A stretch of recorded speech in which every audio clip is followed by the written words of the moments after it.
Hello, everyone, and welcome to another episode of Autism Stories. I'm your host, Doug Pletcher, the founder of Autism Personal Coach.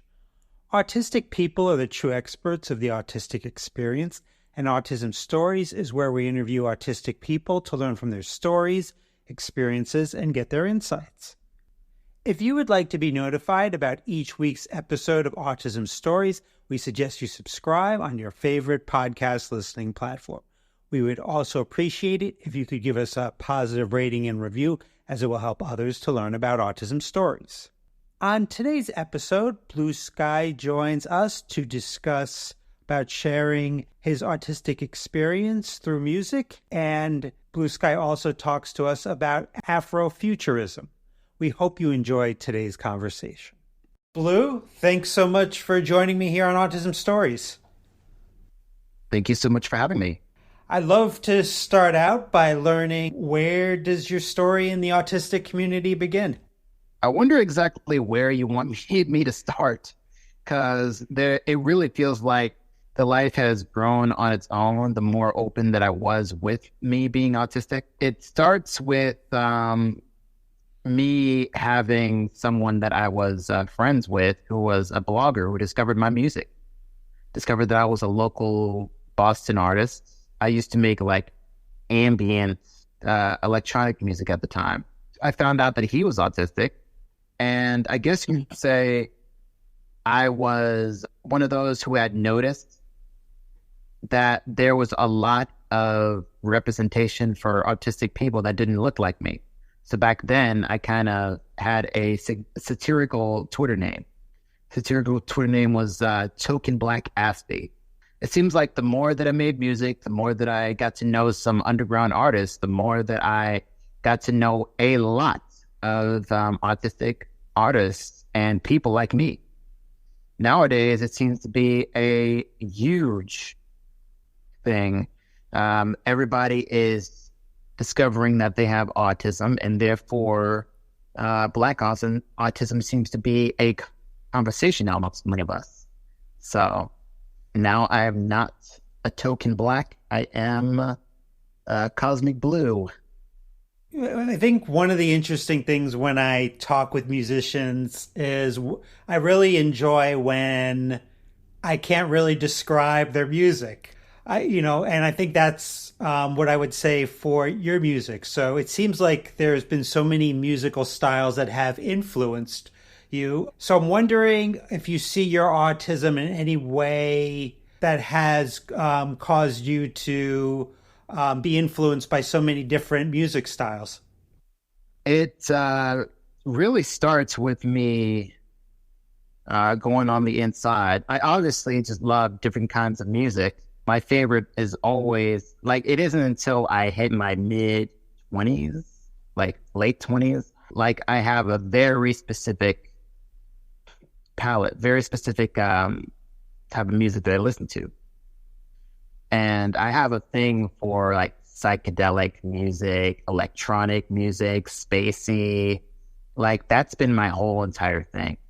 When I first made music, I was always trying to make music in the vein of like post-rock or ambient or, new age space music kind of stuff. I love that. Turns out that it doesn't really matter what genre I listen to. That always seems to be my thing. I always say that when it comes to the type of music that I make, the best way that I can kind of narrow it down is think of trying to mix psychedelic pop, 70s to 80s synth pop, with space rock. Recently, I have been moved to try and integrate some jazz or some spoken word. It really all depends, because now my pen is reliant on trying to understand autism and trying to understand that there is kind of a energetic duality with us. Sometimes we're, so calm we can lie and feel the flowers, and sometimes we want to just bounce off the wall. Nowadays, I've always wanted my music to try and honor both energies. So I will sometimes see if I can integrate some noise, some punk. But with the arsenal that I currently have, these are my 4 keyboards right here. With the arsenal that I have, I don't really have enough things enough resources to help create something that's a little bit more like intentionally noisy. As of late, I've been listening to a lot of spiritual jazz, a lot of free jazz, and I notice I'm really into music that is very electrifying. Something that is like not just noisy, not just chaotic, but something that is that way in a way that's almost like there is a charge of extra energy just going through your veins and all that.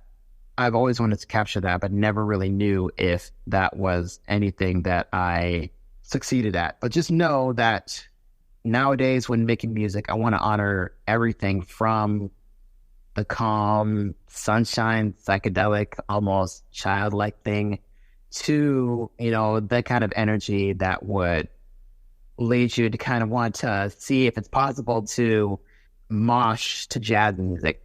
I definitely related to many of the things you just said, but one thing I wanted to ask you about was spoken word. I've always had a fascination with spoken word. I've always felt connected to that, but I've never tried myself to use any spoken word. So I'm wondering, how did that process start for you? It started when I was in high school. I was just a writer. I was a quiet kid. All I ever did was turn to a notebook, especially if I was in elementary school. In middle school, I'd always turn to a notebook for imagination. I was always imagining movies and stuff. And it wasn't until I, really started to embrace singing talents. But it wasn't until high school that I figured out that, I was reaching puberty. Therefore, I wasn't really the best singer. In my opinion anyway, people were always trying to get me to sing.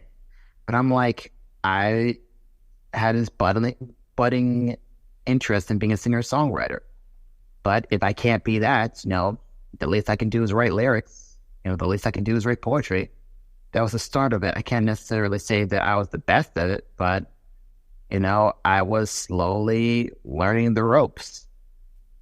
The more that I realized that it's not just, rhythm, not just cadences, not just, saying anything. It's a whole lot more.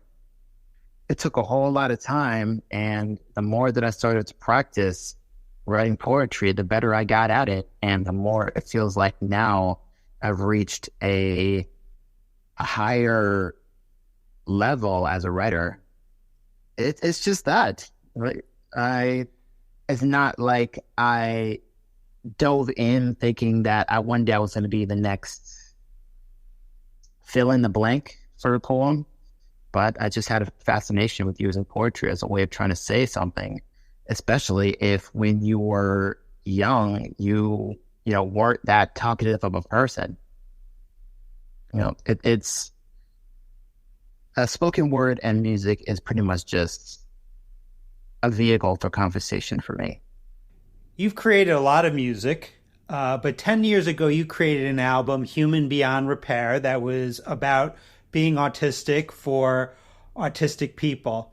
And I read that you felt there weren't enough autistic musicians sharing their experiences at the time. So I'm just wondering, where do you think we are a decade later in regards to musicians talking about their autistic experiences? I think we're having a slow crawl of those. Like, there's plenty for sure. I've wondered, have you ever heard of an artist called Safe Space? I have not, no. It's Safe Space. It's SAFESP8. Okay. E. We currently wrote a song, and she is blowing up off of TikTok and IG. Like, she is getting local radio play over at her native England, like really performing shows. So there's some people were talking about it. There's Aurora, an artist who was talking about it. Just a whole lot of people were discussing exactly what it is like having autism. So I'd say that we're at a time where, people are approaching you from different directions, but we have more autistic artists than we have artists that are willing to really tell people what it is like to have autism. And for me, it's like, as long as you guys are out there and as long as you guys are really doing something, then, I don't really have a whole lot of qualms about, what you do with your craft. I just feel like we are at a point where it seems like people still want to be people still want to hold on to their ignorance surrounding autism. So it feels like the only one to truly teach them what it's like is someone who just happens to be autistic and indulge in certain kinds of media. We have movies, we have plenty of books, but everybody loves music. So, can we have like a singer, a rapper, anything of that nature that is willing to truly articulate what it is like in ways that probably doesn't always come across, in other mediums? Do you have a sense of why you feel like there's not more autistic artists sharing their experiences about their sensory needs, or when they learned about their autism, or all those types of things that we discover? I don't know. I'm honestly, if people want to share it, they can share it on their own time. Some just want to be artists, I know that if I had a chance, I wouldn't have to explain my autism. I could just write a song about anything. I probably have a new album out tomorrow, but the more that I'm able to sit with myself, the more I'm able to really look at why I do the way I do, why I do things the way I am doing them, why I act the way I am, why it always feels like one moment I'm calm, and one moment I'm just like, if I didn't have a sense of control over my energy, I might actually wind up, bouncing off the walls. If I didn't have like a core understanding, then, I probably wouldn't be a singer-songwriter. I don't know. Nowadays, from what I understand, you're working on something more nuanced to better understand your autism. What can you tell our listeners about this? Well, I'll go ahead and just start by talking about You and Beyond Repair. When I wrote it, I really wrote it from the point of view of someone who feels like he really did not fit. So I did write a concept album, and the concept was supposed to be, it was inspired by that Arthur clip. How Arthur was talking about someone who has Asperger's syndrome, and they described it as, someone who is on a different planet that is like louder, brighter, or more overwhelming. And the more that you try and really blend yourself in, the more it never really feels like you are a part of them. That's certainly how it felt to me. And I kept this in mind while writing A Human Beyond Repair. Whether it has to be songs about anxiety, moments about, people looking at you like you're some sort of eccentric weirdo, your sense of being a little truthful. But when I listened to the album, I realized that I was writing from a point of view, like a socio-political point of view, like you trying to find your place as a person with autism in a world where it doesn't seem like there's a whole lot of you and a whole lot of people who are really all that committed to understanding you and your kind. This time, I wanted to write from a point of view of someone who understands themselves. What happens if you write a little less about others point of view and you trying to relate yourself to them, and more about trying to explain yourself. I don't know if I did that in Human Beyond Repair, but it seems like I tackled how it feels, in regards to trying to relate yourself with other people who don't know what autism is like. And this one is more like going inward. Like, do you understand what autism is? And do you understand what autism really feels like, and how you can kind of narrow the explanation down? And the moment that I felt like maybe I can write an album that's a little bit more nuanced, a little bit more, direct in terms of what autism is really like from a personal point of view, to really combat those who like to describe autism from the outside looking in. We have a lot of those, don't we? There are some people who only know autism by just looking at a person who's autistic and trying to describe from that, rather than just giving the mic to the autistic person so they can tell you what it's like. If you have questions on that, I would be happy to answer that, because I am ready. Well, one question that I had for you, I understand you have a passion for Afrofuturism. When thinking about Afrofuturism, what are some important things you think people should know? Afrofuturism is apparently an artistic movement that is based upon imagining yourself in the future. Even if you were to look at some stuff like Star Trek, Star Wars, Stargate, choose a science fiction show. It always feels like either there's one black person or there's like none. Just this ideal, there's always this ideal thought that in the future, black people would not exist, would not survive the future.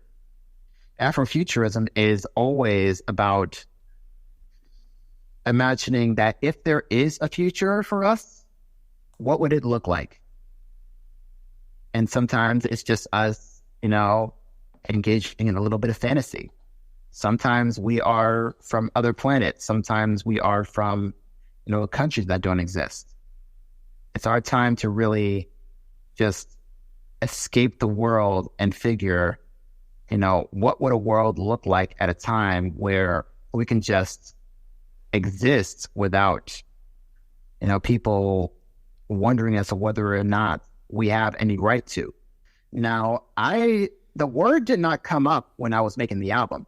I was just, thinking it would be crazy to make an album about feeling like you are, some extraterrestrial, even if you aren't, because, that's how I feel sometimes.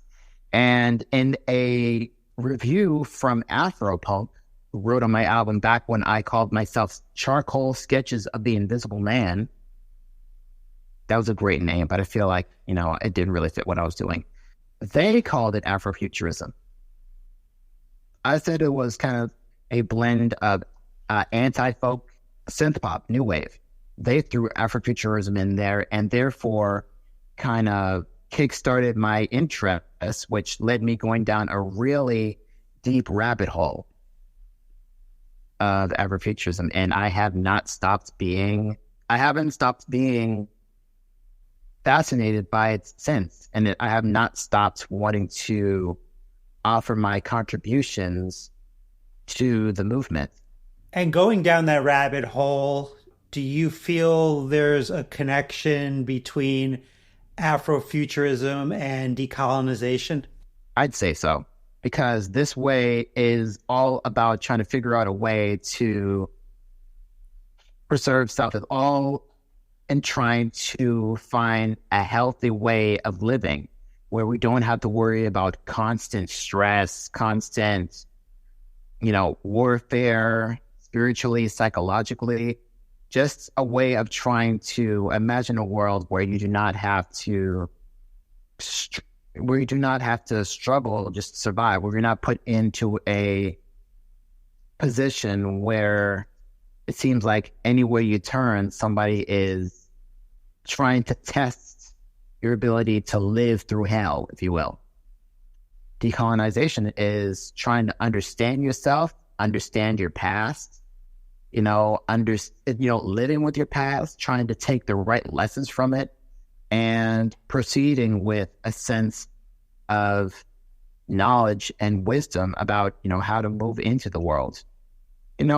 It's, looking back to look forward, realizing that people may have thought that your life started with a horrible story, but there's so much more to you than that. And therefore, go back to that time where, you could be more, where you weren't, a slave, where you weren't this or that.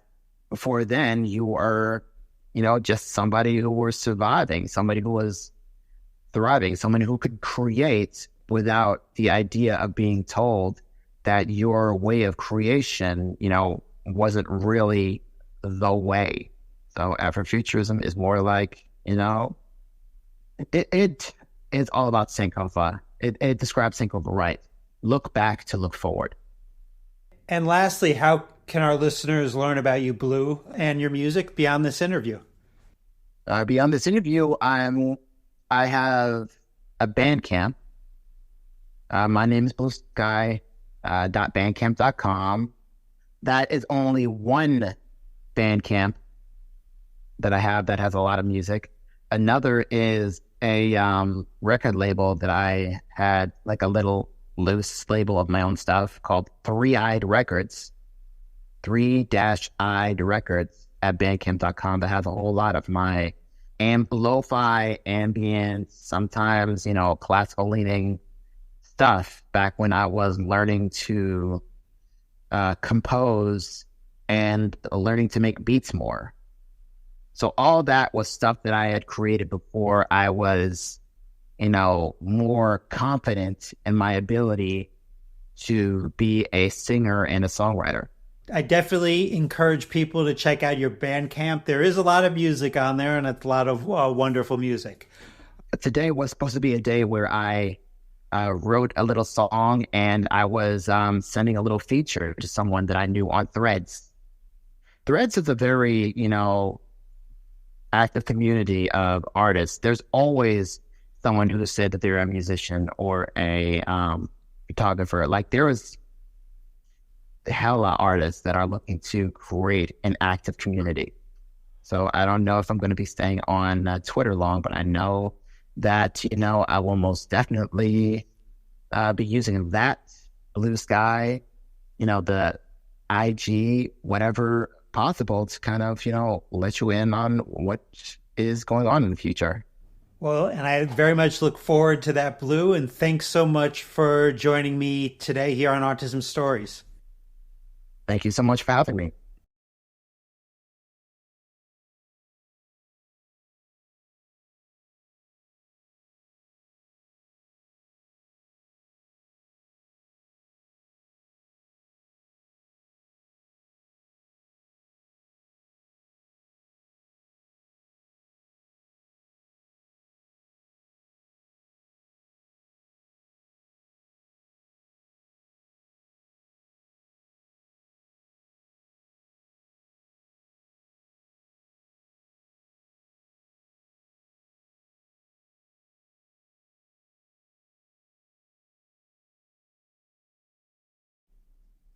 Thanks so much to Blue Skye for the conversation. To learn more about Blue Skye, please check out the link in the podcast description for this episode. We always love hearing from you, and would especially love to hear from you relating to this episode on what type of music reflects your experience most clearly. Did you know Autism Personal Coach provides neurodiversity affirming support by autistics for autistics? We empower autistic adults and teens to lead self-directed, purpose-driven lives through customized life coaching and community groups. Our distinct approach prioritizes each client's unique goals and preferences, fostering a sense of self-agency and promoting self-advocacy. Coaches work collaboratively with clients to develop personalized strategies and tools that can help with executive functioning, emotional regulation, relationship building, stress management, and much more. We also support parents and partners of autistic people by providing insights and guidance to bridge communication gaps and nurture mutual understanding. With our accessible remote services, individuals from any location can receive the assistance and mentoring they need. Join us today to experience judgment-free coaching rooted in empathy, expertise, and respect for autistic identity. Until next time, I'm Doug Bletcher of Autism Personal Coach. Talk to you then.